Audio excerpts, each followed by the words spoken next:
নমস্কার, শুভ সন্ধ্যা বন্ধুরা। নন্দিনীর সাতকাহনের আরও একটি নতুন ব্লগে আপনাদের সবাইকে স্বাগত জানাই। আশা করি যে যেখান থেকে আমার ভিডিওটি দেখছেন সবাই সুস্থ এবং ভালো আছেন, আর আমরাও ভালো আছি। আজকে প্রায় সন্ধ্যে থেকে ভিডিওটি স্টার্ট করলাম। মেয়ে পড়তে যাবে, তাই ওকে 1 কাপ চা করে দিলাম।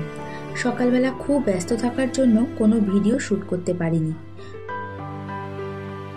ভোরবেলা উঠে সব কাজকর্ম পুজো কমপ্লিট করে মাকে নিয়ে গিয়েছিলাম ডক্টরের কাছে। এত রোদ এত গরম যে বাড়িতে এসে খাওয়া দাওয়া করে দুপুরে একটু রেস্ট নিয়ে সন্ধ্যে থেকে ভিডিও শুরু করলাম। বিকেলবেলা ঘর ঝাড় দিয়ে ইতিমধ্যে আমার সন্ধে দেওয়া হয়ে গিয়েছে। মেয়ের পড়া থেকে আসতে একটু দেরি হবে, ভাবলাম এই ফাঁকে সেলফ, ড্রেসিং টেবিল এগুলো একটু গুছিয়ে রাখি। সব কিছু এক এক করে সরিয়ে ভালো করে মুছে আবার জায়গা মতো গুছিয়ে রাখছি। এই বাঁধানো ফটোটা হলো আমার মেয়ের অন্নপ্রাশনের ইনভিটেশনের কার্ড। সেই কার্ডটাই বাঁধিয়ে রাখা হয়েছে। ভিতরে যে বইগুলো থাকে সেগুলো মোটামুটি গোছানোই থাকে, আর ভিতরে খুব একটা ধুলোও নেই, তাই শুধু বাইরেটাই মুছে পরিষ্কার করে নেব। ল্যাপটপটা যেহেতু সেলফের ওপরে রাখা থাকে, তাই এটি একটি কাপড় দিয়ে ঢেকে রাখলাম। আমার মনে হয় আমার ঘরে বা অন্য কারো ঘরে যা জিনিসপত্র আছে সেটাই যদি সুন্দর করে গুছিয়ে রাখতে পারি বা যত্ন করতে পারি, তাহলেও ঘরবাড়ি ভীষণ সুন্দর লাগে। ঘরবাড়ি গোছানো থাকলেও নিজের মধ্যে একটা পজিটিভ এনার্জি কাজ করে। এই পর্যন্ত ভিডিওটি দেখতে দেখতে যদি ভালো লেগে থাকে তাহলে একটা লাইক এবং সাবস্ক্রাইবও করে নিতে পারেন, আর কাজটি যদি আপনি অলরেডি করে থাকেন তাহলে আপনাকে ধন্যবাদ। লাল এই বক্সটায় মেয়ের হেডফোন, চার্জার এই সমস্ত টুকিটাকি জিনিস থাকে, আর নীল বক্সে চুলের গার্ডার, ক্লিপ, ক্যাচার রেখেছে। মোটামুটি আমার মেয়ে এগুলো গুছিয়ে রাখে। মাঝে মাঝে আমি ঝেড়ে মুছে পরিষ্কার করে নিই। হাজবেন্ড অন্য ঘরে টিভি দেখছিল। আগেই চা খাওয়ার কথা বলেছিল, তখন খাইনি। এখন বলল একটু লিকার চা করো। এই সেলফটা একটু সরিয়ে ভালো করে কোনায় কোনায় ঝাড় দিয়ে দিলাম। প্রতিদিন ঝাড় দিলেও এইভাবে সরিয়ে ঝাড় দেওয়া হয় না। তারপর চা করে দুজনে মিলে একটু চা খেয়ে নিলাম। টিভি দেখতে দেখতে চা খেয়ে তারপর ড্রেসিং টেবিলটা ভালো করে গুছিয়ে নেব। এই তো সাথে নিয়ে নিলাম দুটো দুটো করে বিস্কুট, আর ছোট্ট কাপে অল্প করে লিকার চা। সব কিছু নামিয়ে ভালো করে আগে মুছে নেব, তারপর জায়গা মতো গুছিয়ে রাখছি। অনেক সময় দেখা যায় আমরা সংসারের প্রতিদিনের কাজকর্ম করতে করতে একটু বোরই হয়ে যাই। তখন কোনো এনার্জেটিক ভিডিও দেখে কাজে বেশ উৎসাহ পাই। তখন ভাবি এটা তো আমার সংসার, এই কাজগুলো তো আমাকেই গুছিয়ে ভালোবেসে করতে হবে, আর সংসারের সুখ শান্তি ভালো মন্দের দায়িত্ব তো আমাদের উপরেই থাকে। তারপরে আবার বসে না থেকে কাজগুলো শুরু করে দিই। এই তো ড্রেসিং টেবিলের ভেতরে টুকটাক জিনিসগুলো একটু ভালো করে গুছিয়ে এই ছোট্ট কাজটা মুছে নিলাম। ড্রেসিং টেবিলের কাজটা কলিন দিয়ে ভালো করে পরিষ্কার করে নেব। মেয়ের হেয়ার ব্যান্ডগুলো নামিয়ে কাজটা মুছে নিচ্ছি। সব হেয়ার ব্যান্ড পরবে না, কিন্তু এখানেই রেখে দেবে, বাইরে থাকলে একটু ধুলোও পড়ে। এমনি হেয়ার ব্যান্ডগুলো শুধু মুছে নিলেও হয়, কিন্তু কাপড়ের হেয়ার ব্যান্ডগুলো একটু ভালো করে জল দিয়ে সার্ফ দিয়ে পরিষ্কার করে নিতে হয়। এরই মধ্যে মেয়ে পড়া থেকে চলে এসেছে।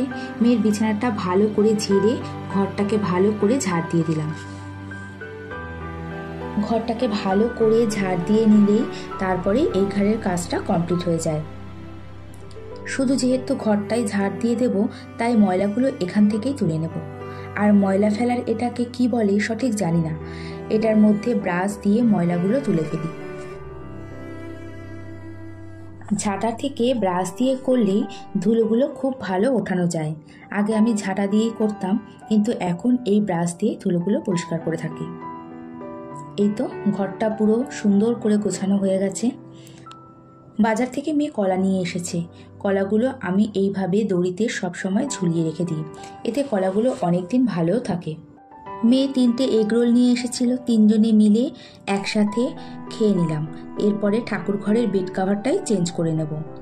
সব বেড কাভারগুলো মেয়ের ঘরে আলমারিতে রাখি, এখন সেটাই বের করে নিয়ে চলে এলাম ঠাকুর ঘরে। ঠাকুর ঘর বলতে পুরোপুরি ঠাকুর ঘর না, যেহেতু এই ঘরে ঠাকুরের সিংহাসন রাখা আছে তাই ঠাকুর ঘর বলি। জায়গা থাকলে ঠাকুর ঘর আলাদা থাকাই ভালো, কিন্তু সেটা তো আর সবার পক্ষে সম্ভব হয় না। এরই মধ্যে আমার বেড কভারটাও চেঞ্জ করা হয়ে গেছে। এই বেড কাভারটা আমার মেয়ের পছন্দের একটি বেড কাভার। এই প্রজাপতির দেওয়া এই প্রিন্টটা ওর খুব সুন্দর লাগে। তারপরে বিছানাটা ভালো করে ঝেড়ে নিয়ে এগুলো ভালো করে গুছিয়ে রাখছি। সত্যি বেড কাভারটা খুবই সুন্দর, হোয়াইটের মধ্যে পার্পেল কালারের এই বাটারফ্লাইগুলো দেখতে খুবই সুন্দর লাগে। ডাইনিংয়ের ইনডোর প্ল্যান্টটা যেন একটা ফুল এসেছে।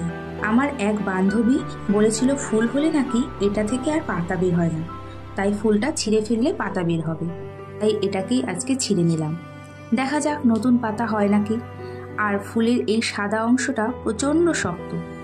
আপনাদের যদি কারো এই বিষয়ে কিছু জানা থাকে তাহলে কমেন্টসের মাধ্যমে জানাতে পারেন। গাছটায় যদি নতুন পাতা না হয় তাহলে ধীরে ধীরে এই গাছটাও নষ্ট হয়ে যাবে। আর এই যে বিকেলে যে শুকনো জামা কাপড়গুলো তুলে রেখেছিলাম সেগুলোই ভাঁজ করে নিচ্ছি। সংসারের যে কোনো কাজ যদি একটু সময় নিয়ে একেবারে ভালো করে গুছিয়ে করা যায় তাহলে সেটাকে আর দ্বিতীয়বার ঠিক করে করতে হয় না। কিন্তু হ্যাঁ, প্রত্যেকেরই নিজের নিজের কাজকর্মের ধরন আলাদা। জামা কাপড়গুলো সুন্দর করে ভাঁজ করে নিয়ে তারপরে জায়গা মতো গুছিয়ে রেখে দেব। আজকে এই স্টিকটা এসেছে যেটা আমি অনলাইন থেকে অর্ডার করেছি।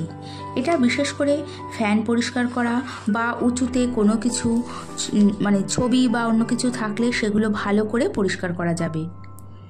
আর এটা মাইক্রোফাইবার, তার ফলে এতে ধুলোবালিও অনেক কম লেগে থাকবে। আর এটা খুব সুন্দর ব্যান্ডও করা যায় এবং চাইলে ছোট ও বড় করা যায়। উঁচুতে কোনো কিছু পরিষ্কার করার জন্য এটা খুবই প্রয়োজনীয়। সংসারের এই সব টুকটাক জিনিস আমরা হাউসওয়াইফরা একটু বুদ্ধি খাটিয়ে কিনে নিই। এরপরে 3জন মিলে আমরা রাতের খাওয়া দাওয়াটা কমপ্লিট করে নেব। খাওয়া দাওয়া কমপ্লিট করে যেহেতু অনেক দিন পর সকালে ঝাল সুজি করব, তাই কিছু প্রিপারেশন করে রাখলাম। সবজিগুলো কেটে ধুয়ে বক্সে ঢেকে রাখলাম। সুজিটাও ভেজে নিয়ে ফ্রিজ থেকে ডিমগুলো বের করে রাখলাম। সকালের ব্রেকফাস্ট বা রান্না করার যদি তাড়া থাকে, আগের দিন রাতে যদি একটু গুছিয়ে রাখা যায় তাহলে সকালে একটু নিশ্চিন্ত মনে ঘুম থেকে ওঠা যায়, টেনশনটাও অনেকটাই কম হয়। এই তো মোটামুটি আমার সব কিছু গুছিয়ে রেখে এখন বিছানাটা ভালো করে ঝেড়ে ঘুমোতে চলে যাব। এখানে আজকের ব্লগটি শেষ করছি। আবারও দেখা হচ্ছে পরের ভিডিওতে। এতক্ষণ আমার সঙ্গে থাকার জন্য ধন্যবাদ।